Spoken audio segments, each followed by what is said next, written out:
खेत खजाना में आपका स्वागत है। आज दिसंबर की 25 तारीख है और दिन है रविवार। आज सरसों का बाजार तो बंद है, लेकिन आज बात करने का मन है थोड़ा सा ग्वार पर और थोड़ा सा बासमती पर। ग्वार विषय में कई दिन से चर्चा हो रही है कि क्रॉप डाउन है और आगे बाजार में तेजी आने की संभावना है। तो जो हमारे गोलूवाला मंडी के श्री सुशील शर्मा जी हैं या श्रीपाल जी हैं या कन्हैयालाल चांडक जी हैं, ये सब लोग जो मेहनत कर रहे हैं ग्वार के बाजार के तथ्यों की जानकारी देने के लिए, सटीक आंकड़े जुटाने के लिए, हम इनके आभारी हैं। और इन्हीं के हवाले से आपको ये जानकारी दे रहा हूं कि ग्वार में अब तक 32-33 लाख बोरी का जो आवक पिछले 3 महीने में अक्टूबर, नवंबर और दिसंबर में हो चुकी है।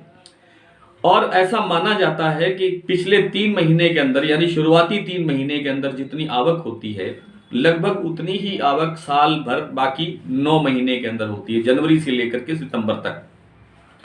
और इस तरह से अगर टोटल करके देखा जाए तो 32 आ चुकी है, और 32 ही अगर और मान लें तो 64-65 से ज़्यादा का क्रॉप दिखाई नहीं देता है। हर महीने जो एक्सपोर्ट डिमांड है गम का, वो 30,000 टन के लेवल पर औसतन हर महीने आने की संभावना है। पिछले वर्षों की तुलना में 15 से 20% ग्वार गम का एक्सपोर्ट बढ़ सकता है, और इस कारण से 30,000 टन का एक औसत माना जाता है कि हर महीने इतना हमें ग्वार गम एक्सपोर्ट करना है। तो ये डिमांड अगर रहती है तो हमें 10 लाख बोरी प्रति माह ग्वार सीड की चाहिए, इतना गम तैयार करने के लिए।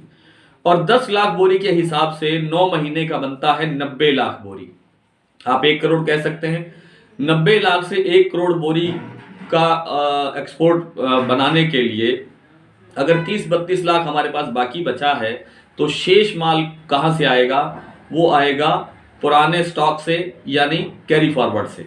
और कैरी फॉरवर्ड भी 60-70 लाख बोरी से अधिक नहीं बताया जा रहा है, विशेषज्ञ कहते हैं। कुल मिलाकर के ये सीन दिखाई देता है कि 60-70 लाख बोरी अगर कैरी फॉरवर्ड से निकाला जाएगा, यानी गोदामों से निकाला जाएगा, और 30-35 लाख हमारे पास ऑलरेडी है साल भर के लिए, 9 महीने के लिए, तो कुल मिलाकर के मतलब एट पार ही काम होता है। लेकिन वो जो गोदामों से निकालने का मामला है वो इतना आसान नहीं है। वो इस 5,000, 5,500, 6,000 के भाव से बाहर आने वाला नहीं है। वो तभी बाहर आएगा जब भाव 7,000 से कुछ ऊपर दिखाई देगा। और लगता है कि कुछ दिन के बाद में शायद ये स्थितियां बन सकती हैं और ग्वार में बाजार तेज हो सकता है। आइए बात कर लेते हैं थोड़ी सी बासमती की। बासमती इन दिनों काफी चर्चा में है। ट्रेडिशनल बासमती जो कैथल एरिया के अंदर होता है, उसका भाव 6300 रुपए से नीचे नहीं आ रहा है। और 1400 जो एक का भाव है वो 4500 रुपए से शुरू हुआ था, लेकिन अब उसका जो मंडियों का धान का भाव है, चावल नहीं धान का कहना चाहिए, उसका भाव बन रहा है 5,000 रुपए से ऊपर। 17-18 भी लगभग 4400 रुपए है, और 1121 का भाव भी 4400 रुपए के आसपास है। धान बाजार इतना तेज होने के कारण जो बासमती चावल का बाजार है वो काफी ऊंचा है। जो स्टीम है 1401 का, वो 90-91 रुपए, और इतना ही 1121 का स्टीम का भाव बोला जाने लगा है। लेकिन इतने ऊंचे भाव पर भी बाजार के अंदर माल उपलब्ध नहीं है। व्यापारियों को अब लगता है, मिलर्स को लगता है कि भाव 100 रुपए का बन सकता है, और ये बन भी सकता है। जैसे जैसे डिमांड बढ़ेगी, अभी तक कोई ना सऊदी की कोई बड़ी डिमांड है, ना ईरान की बड़ी डिमांड है, छिटपुट सौदे चल रहे हैं, छिटपुट माल जा भी रहा है, लेकिन बड़ी डिमांड निकलने की संभावना लगभग 1 महीने बाद बनेगी, और उसके बाद बाजार में और तेजी आएगी।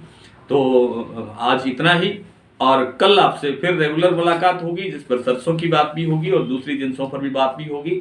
तब तक के लिए नमस्कार।